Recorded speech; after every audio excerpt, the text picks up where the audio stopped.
É isso aí, gente, já estamos de volta, né? Rapidinho, já estamos de volta para o nosso último bloco. E como eu disse para vocês, né, a gente tem um assunto espinhoso aqui. Não vamos falar de política também, claro, né? O Vanderlei está aqui, não vai deixar a oportunidade, mas eu queria começar perguntando, que é um assunto, inclusive, que vai ser discutido agora, no próximo fim de semana, em um simpósio que acontece na cidade, para discutir essa questão, né?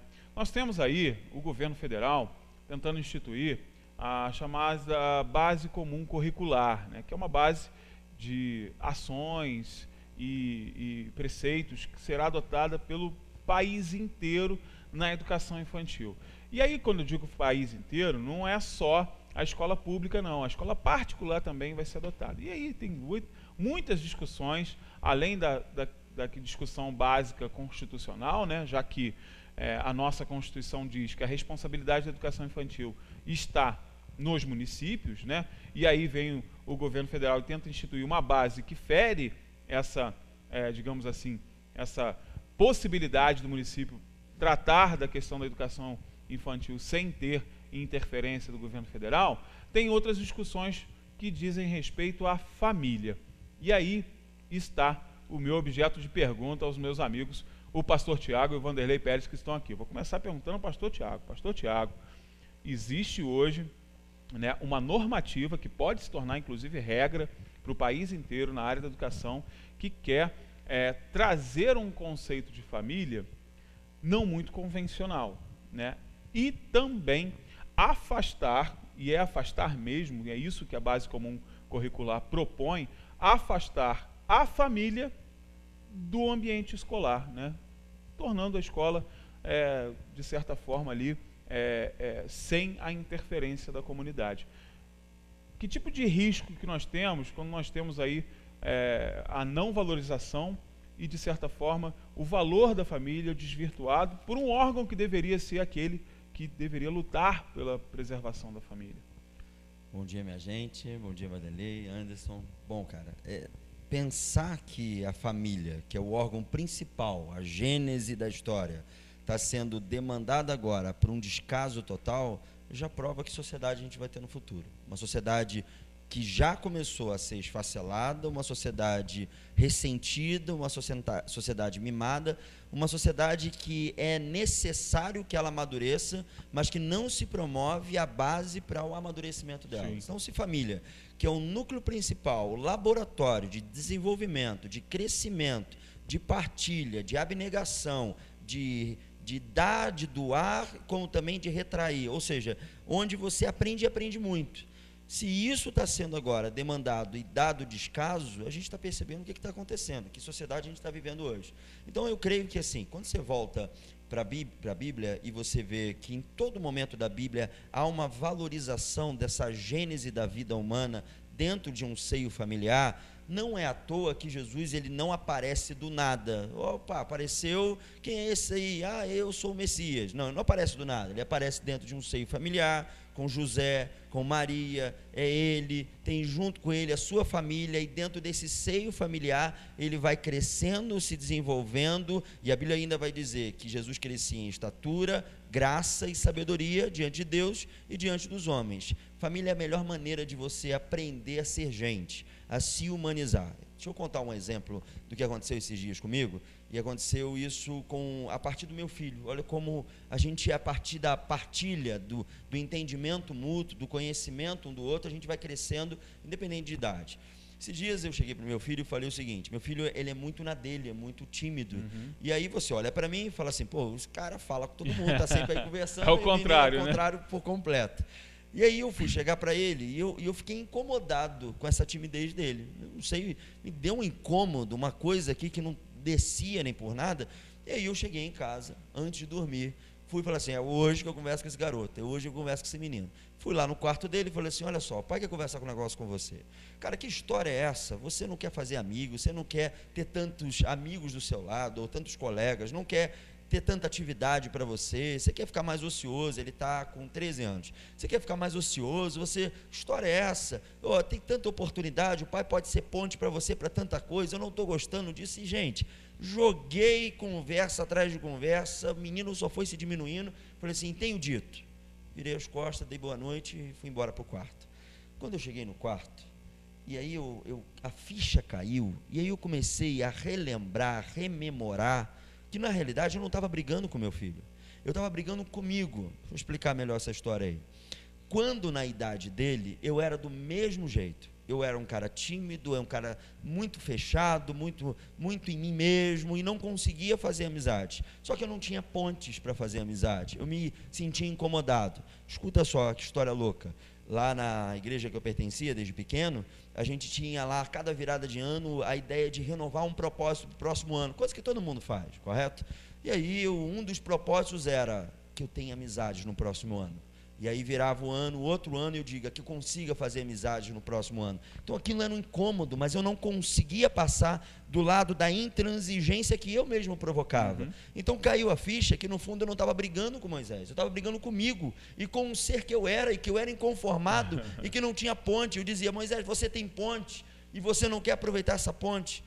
Desci, fui lá pro meu filho, pedi desculpa para ele, disse: filho, cada um tem o seu tempo, cada um tem o seu momento, o pai está aí para ajudar você a crescer, ajudar você a desenvolver, e para poder nesse dia a dia, nesse cotidiano, fazer você entender que amadurecimento é um processo, e você não nasce de uma hora para outra dentro de uma realidade. Você entende? Família serve para isso, serve para aquela ideia de que ferro com ferro se afia, o desenvolvimento mútuo, o crescimento, esse distanciamento que vai se criando do ambiente familiar, vai criando os seres individualistas que pensam só em si, onde a realidade do outro é uma realidade muito distante daquela realidade que eu me preocupo. É a ideia de bondade, a ideia de que eu preciso ser bom e não preciso falar que eu sou bom, mas eu, todo dia, quando eu entendo que bondade é um fluxo natural da minha realidade, eu começo a pensar que eu preciso fazer o bem a alguém. Isso começa dentro de casa, isso começa dentro de família.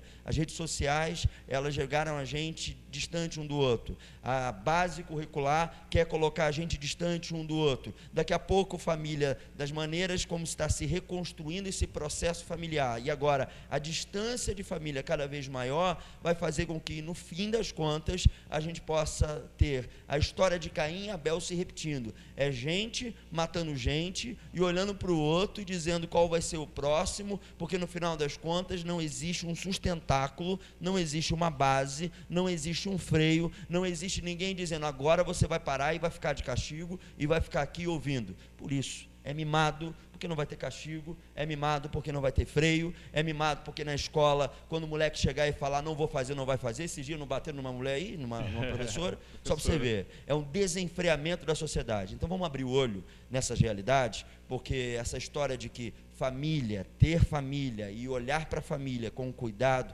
e entender que como ela é a gênese para a nossa criação de indivíduo, a criação de humanos, a criação de gente, a gente não pode deixar isso cair em derrocada. A gente tem que se preocupar como família e se preocupar com a nossa família em vista e não deixa esse negócio dar certo. Correto, Vanderlei? Vanderlei, tem muito político aí que merecia esse castigo. Tem que botar de castigo. Talvez é por isso que esteja aprontando aí dessas, né? Porque ninguém vai lá e dá uma palmada, né? Esses políticos ruins aí tiveram uma infância sem um pai que chamasse atenção, né? Deu no que deu, né? Mas essa questão da educação, nós temos a gente tem que ser bastante crítico desse modelo de educação no Brasil, porque nós temos uma educação formadora, né? E quando ela avança, ela tenta avançar para os lados, ou para trás até, porque querer levar assuntos para a educação que não são da educação, né? A educação é um processo de informação, e aqui no Brasil ela virou um processo de formação, né? Então, as pessoas estão indo para a escola para buscar diploma, não para buscar conhecimento. Isso vem sendo muito ruim. E hoje ela está indo para a escola para buscar um conhecimento e querem dar às crianças um conhecimento que talvez que a criança não precise, ou no mínimo que a gente precisa refletir mais, que a gente precise mais refletir sobre esse assunto, né? E não ter medo de discutir esse assunto, porque hoje basta você abrir a boca e já arruma uma inimizade, né? Sim. Então, a sua opinião já é motivo para haver o contrário, né? Para arrumar briga. Então, esse assunto deveria ser mais discutido com a sociedade e não ser imposto, como vai acabar sendo feito. Porque também vão para essas discussões aqueles que não têm medo do enfrentamento. Sim. E aqueles que vivem do enfrentamento para tirar o proveito dele, né? Então, essa discussão aí vai dá panos para manga, né? Isso não vai... Não Não sei vai se a gente acabar, anda para frente nessa discussão, não. Talvez as mudanças sejam para Talvez pra pior trás, né? e não para melhorar, A né? ideia positivista que está Sim. na nossa, no emblema da nossa Tá no bandeira, Ordem e Progresso, Ordem e inclusive. Progresso, esse progresso está virando regresso. Pode ser retrógrado do que eu vou falar, mas coisas como moral e cívica já foram tiradas, ou seja, Já. a coisa que criava cidadania já foi tirada, agora vamos tirar a família. Meu irmão, para onde vai esse negócio? Para onde caminha a Tá humanidade? descambando para onde? Né? A situação é, parece que o povo não e os políticos ou o âmbito governamental que deveria se deter em uma situação específica, como os problemas como estão acontecendo de corrupção, os problemas de desvio de dinheiro, aí o cara faz aquela ideia de mudar o foco, mas é isso, né? Ele muda o foco né? para poder tirar o foco daquilo que de fato deveria se preocupar, o foco da sociedade. Aí agora vamos botar a galera a ideia do panis circenses, ou seja, do pão e circo Pão e mesmo, circo. a ideia de que, vamos lá, vamos botar alguma coisa, porque se tal como lá no ano 100 depois de Cristo, que Roma instituiu a ideia do pão e circo, era para uma ideia de contenção de revolta também, porque se o povo se detivesse muito nas realidades que existiam lá, existiria revoltas atrás de revolta, insurreição atrás de ressurreição. Então vamos lá, vamos trabalhar uma situação que é uma situação que de fato tem que se olhar, mas vamos trabalhar agora. Por que agora? Porque o negócio está muito lameado e aí a gente não pode deixar Aliás, os focos pão e acima circo, disso. né, Vanderlei? É a especialidade da casa aí, né? Nada é de graça nesse processo político, né? Nós passamos aí umas 2 semanas preocupados com a reforma política. Sim. Vem o distritão, muda o modelo, acaba os partidos, isso é bom ou ruim e tal. E enquanto isso, muitas coisas que a gente não olhou para muitas coisas que aconteceram, né? E que agora estão mostrando o resultado e que não há mais volta. O que tinha que ser feito já foi feito ao longo desse tempo, né? Aí nós teríamos hoje uma sessão da Câmara Municipal onde um vereador pediria o fim do afastamento mandrake do prefeito. Sim. O prefeito vai lá e cria um pedido de afastamento dele. E aí esse assunto... Para criar um fato e criou um fato novo e o o fato antigo foi esquecido e a sessão passou e não se discutiu esse assunto, que é o que nos interessa. Né? Nós temos um prefeito ilegítimo no cargo e coloca um vice ilegítimo no cargo, até porque é ele que está mandando. Sim. Mas isso aí, para você desviar a atenção disso, ele cria um factoide. Vamos tirar esse vereador que está provocando essa situação. Claro que ele não quer tirar, porque não dá para tirar, porque os argumentos não são válidos. O mandato não se tira assim. Mas você muda o foco. Né? Quando você tem artistas cumprindo o papel de político, dá nisso, né? Então eles vão lá, e artistas são mágicos, na verdade. Você parte logo para essa coisa do ilusionismo, né? Então o povo precisa ser iludido e essas pessoas estão iludindo para conseguir os resultados, né? Os resultados são sempre a provocação de um possível medo, um risco, né? Então, quando você cria essa situação, você desvia o foco e assim a gente vai ganhando, vivendo cada dia mais um dia, né? É uma coisa tão surreal, né? Porque Teresópolis hoje, se a gente for colocar à risca, né? Estão tentando instituir a monarquia de novo em Teresópolis, né? Que o cara se afasta, fica acima de toda fiscalização, acima de toda legalidade, é um ser não alcançável e o seu primeiro-ministro é que vai delimitar lá os trâmites burocráticos, porque ele está acima desses trâmites burocráticos, ele precisa cuidar de coisas que não nos dizem respeito. Pelo amor de Deus. É a moral. Nós vivemos um tempo ridículo, né? O maior risco desse tempo que nós vivemos hoje é a informalidade, né? A política, a administração pública, ela passa pela Ela predispõe a formalidade. A burocracia é um instrumento. Quando o prefeito diz para a Câmara, eu não quero mais ser prefeito por um período de tanto tempo, ele deixa de ser prefeito. Ele tem que deixar de ser prefeito porque um outro vai assumir o cargo, vai cumprir o papel formal de ser prefeito, vai assinar como prefeito. Ele vira um cidadão ordinário, né? Ele volta à sua condição de cidadão, né? A condição comum. Ele não pode... Não, agora nós somos 2 prefeitos. Isso não existe. Só na cabeça de um maluco. É a monarquia, né? Ele está se achando de um assim, maluco existe. Isso não foi instituído ainda. O vice é um suplente. Claro. Né? Você não anda com 2 rodas, o step e a roda. Uma hidra aí, uma hidra. Você não coloca. Duas cabeças. O vice é o step. Então, quando o vice entra, o titular se afasta. Né? Isso é uma formalidade. Daí a necessidade de passar pela Câmara, de fazer o ato de posse, de cumprir o rigor do prefeito ter que informar que vai sair às tantas horas de tal dia. Essa informalidade é muito ruim para a democracia, é muito ruim para o processo de fiscalização e ela sugere que pode tudo na política, né? E é o que quem está vivendo hoje. Pode tudo de fato, porque as pessoas que estão fazendo a política aceitam esse modelo. A grande questão é que a peça está funcionando e a gente está doido que ela saia de cartaz. Ou que mude de ato, ou que né? mude de ato. Mas o problema é que os caras que estão atuando têm o poder dos holofotes. E aí eles botam os holofotes para onde eles quiserem. Por isso que a coisa acontece desse jeito. O camarada fala, o holofote agora para lá, para cá, tira de mim, vai para lá. Então, ou seja, o poder é em cima do ato, o poder em cima dos holofotes e o poder de roteiro.